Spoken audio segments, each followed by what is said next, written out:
Walmart makes almost $650 billion a year, but only keeps about 3% of it as profit. That's the story. How Sam Walton built the world's biggest retailer on razor-thin margins, insane volume, and almost obsessive frugality, and what that playbook means for your money. Sam Walton didn't grow up like a billionaire. He grew up in the Great Depression, when, according to biographical accounts, money was so tight he worked chores just to help his family make ends meet. One source describes frugality as being built into Walton's DNA, forged in those 1930s years when every penny mattered. That mindset never really left him. Before Walmart existed, Walton was already a successful retailer. According to a profile of his early career, he built the largest group of Ben Franklin franchised variety stores in the country, about 15 of them, with his best store doing around $2 million a year, and most doing $200,000, $300,000. By small-town standards, he was rich. The same source notes that in Bentonville, Arkansas, he was a mover and shaker, probably one of the wealthiest people in town, living with his family in a beautiful home designed by architect E. Fay Jones, a former apprentice of Frank Lloyd Wright. So this is important. Walton wasn't pinching pennies because he was broke. He was pinching pennies because he believed that was the only way to win at retail. He and his wife Helen even agreed at one point that he would stop expanding the business and slow down. But according to that account, he later reneged on the promise, not because he needed more money, but because he was having too much fun building. Out of that restless energy and Depression-era mindset came the core idea that would define Walmart. Keep your own costs brutally low, sell for less than everyone else, and let raw volume make you rich. According to Walmart's own history, when he opened the first Walmart Discount City in Rogers, Arkansas in 1962, Walton's aim was simple: undercut city retailers by offering rural customers lower prices than they'd ever seen. And he didn't just do sales and coupons. From the beginning, Walmart says it pioneered a strategy called Everyday Low Prices, EDLP, back in 1962. Instead of fancy promotions, he wanted prices that were just always low. The amazing part isn't that he believed in that. It's that he actually managed to make it profitable. The early Walmart story is not glamorous. Underfinanced and undercapitalized, Walton basically had no choice but to be cheap. According to one account, that necessity is where Walmart's culture of frugality was born. He hesitated to spend unnecessary money and played it close to the belt, never doing anything in size or volume unless he absolutely had to. One writer notes that Walton tried never to pay more than $1 per square foot in rent for a store. The result? Walmart's early stores were, by modern standards, ugly. The same source describes them as unprofessional and not very good-looking.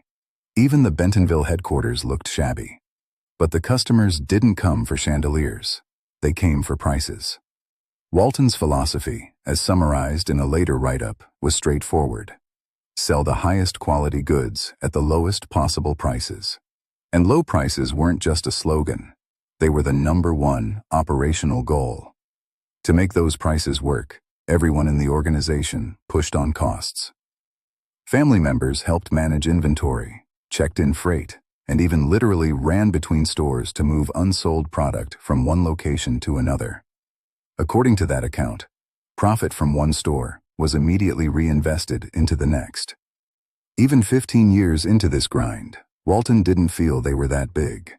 He wrote that by 1960, about 15 years after his start in variety retail, they were only doing about $1.4 million in sales across 15 stores, and the volume per store felt so little it hardly amounted to much.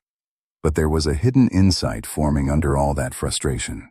As one retrospective puts it, Walton discovered much, much more business in small-town America than anyone, including him, had imagined. If people in those towns could consistently get lower prices than the city, with decent selection, they would buy a lot. And Walton was willing to accept low margins to get that volume. Walmart didn't become the world's largest retailer just by telling suppliers, "Give us a lower price." According to analyses of its business model, Walmart built something more sophisticated, what's often called the productivity loop. Here's how sources describe it. First, Walmart commits to everyday low prices. That attracts more customers, which increases volume. With more volume, it can negotiate better terms with suppliers and spread its fixed costs, like buildings and staff, over more sales. Those cost savings then get plowed back into even lower prices, which drives even more volume. But the real unlock was how tightly Walmart worked with suppliers to strip out waste. According to one account, Walmart became known for sharing its point-of-sale data directly with companies like Procter & Gamble. Instead of guessing what Walmart might need next month, P&G could see in near real time how much detergent, diapers, or soap customers were actually buying. That allowed suppliers to plan production more precisely. Less overproduction, fewer stockouts, and lower logistics costs. And, as that source notes, lower supplier costs meant lower prices on Walmart's shelves. This wasn't just about shipping bigger boxes. The same discussion points out that Walmart and its suppliers would jointly hunt for excess costs, like unnecessary packaging or too many variations of a product, and cut them. For example, if 20 flavors of something meant higher manufacturing costs and slower inventory turns, they might agree to sell 10 flavors instead, in simpler packaging. That kind of simplification is part of the productivity loop. Remove costs from the entire system so Walmart can keep prices down without completely destroying profitability. But there's a dark edge to this loop. Those same sources note that suppliers sometimes complain Walmart's negotiations push them into razor-thin margins, or even pressure them to cut corners. A famous case often cited in discussions of Walmart's power over suppliers involves Vlasic pickles. Walmart reportedly insisted on selling a gallon jar of pickles for under $3. According to that account, it was incredible for consumers in the short run, but brutal on the supplier's economics. So even as Walmart's system drove huge efficiency, it depended on everyone in the chain living with very thin margins. This all raises a question. If Walmart is so efficient, why are its margins still so thin?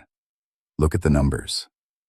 Recent commentary on Walmart's financials notes that its net profit margin sits at around 2.8 to 3% based on recent data. One observer on LinkedIn, citing current figures, notes a net margin of about 2.85%. Another points out that Walmart made roughly $19.4 billion in profit one year and $15.5 billion the year before. Those are giant profits in absolute dollars. But compared to almost $650 billion in revenue, they're slivers. To earn $19 billion on 3% margins, you need more than $600 billion flowing through your stores. This thin margin reality isn't weird for big retail. It's the norm. An analytical comparison of Walmart and Target explains that Walmart historically runs on thinner margins than Target. Target's operating margin in healthy times has been around 5 to 6%, while Walmart's U.S. segment is closer to 4% operating margin and about 3% net margin company-wide. Why the difference? That analysis notes that Target sells more discretionary items and apparel, categories that carry higher margins. And it doesn't push food prices as aggressively as Walmart. Walmart, by contrast, leans heavily on groceries, which bring foot traffic, but come with razor-thin margins. Another key point from that same comparison. Walmart doesn't make multiples more profit just because it has multiples more revenue. In one example, even though Walmart's revenue is about 5 times Target's, Walmart's profit is actually smaller by comparison, because it sacrifices margin for scale. And compared to other giants, Walmart's role becomes even clearer. A breakdown of major retailers notes that Walmart's total revenue is about the size of Amazon's retail plus AWS combined, 2.5 times the size of Costco, and nearly 6 times that of Target. That scale is described as the power of EDLP at scale. Walmart captures an enormous share of consumer spending by operating on very slim per-dollar profit. That same analysis emphasizes that all these big retailers, Walmart, Target, Costco, Amazon Retail, operate on low single-digit retail margins. Even Amazon's overall higher margin, around 5%, is largely thanks to its high-margin AWS cloud business. In pure retail, its margins are also quite low, and often reinvested in prices and growth. Walmart, as one writer summarizes, is scale and throughput. It is designed to push incredible amounts of product through each store, each worker, each square foot of floor space. Target, by contrast, is described as focus and margin. Fewer sales overall, but a little more profit on each dollar. So how did Sam Walton's philosophy play out? He built a machine that doesn't try to make a killing on every sale. Instead, it tries to be present in almost every sale and let volume do the work. Running that close to the edge has consequences. One consequence shows up in supplier relationships. As we saw with the Vlasic example that analysts often cite, Walmart's insistence on ultra-low prices can reportedly squeeze suppliers into extremely thin margins. Some complain, according to business commentary, that Walmart's pressure can even push them toward cutting corners or accepting near break-even economics just to stay on the shelves. Another pressure point is the global supply chain itself. A recent LinkedIn discussion about tariffs and Walmart highlights how exposed a thin-margin, high-volume retailer can be to cost shocks. One commenter notes that while Walmart reports billions in profits, tariffs can rise much faster than its profit margin. If tariffs on imported goods jump by, say, 10 to 20%, that extra cost can easily exceed the 2.85% net margin Walmart is operating on, making it economically unfeasible without severe financial strain to simply absorb the hit and keep prices the same. The same conversation points out that Walmart prominently promoted American-made products while Sam Walton was alive, but today it faces criticism for heavy reliance on imports, especially from China. One commenter's reaction sums up a common sentiment. If Walmart doesn't like the pain from tariffs on Chinese goods, it could buy less Chinese products. That frustration exists precisely because Walmart's model depends on global sourcing to sustain its low prices. So you have three tensions in the Walmart story. Customers love low prices. Walmart's business model depends on those low prices. Suppliers and global cost shocks bear much of the pain required to make those low prices possible. It's not that Walmart is about to go broke. Remember, we're talking about tens of billions in annual profit. But the system Sam Walton built is permanently wired tight. There's no soft cushion. A few percentage points in costs, from tariffs, logistics, wages, or supplier pushback, can mean the difference between a healthy year and a very bad one.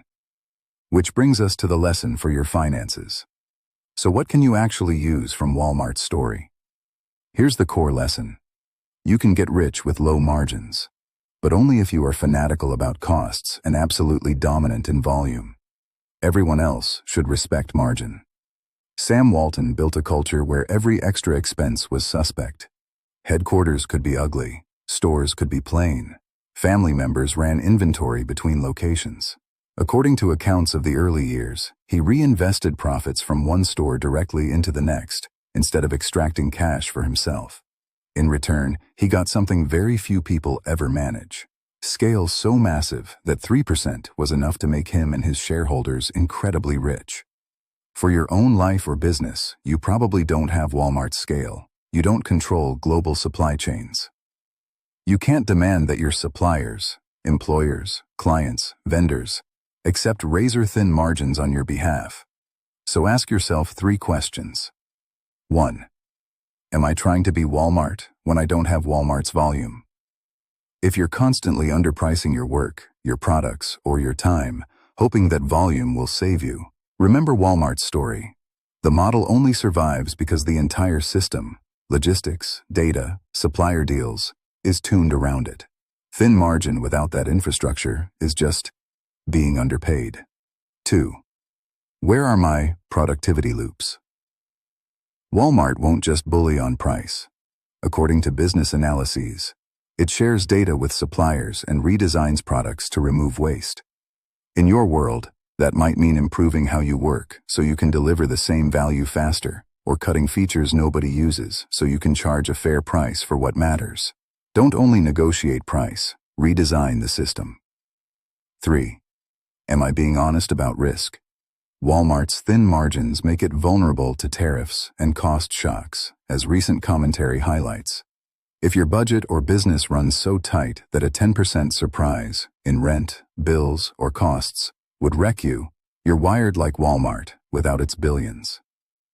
Consider building more margin, higher savings, higher rates, or lower fixed costs.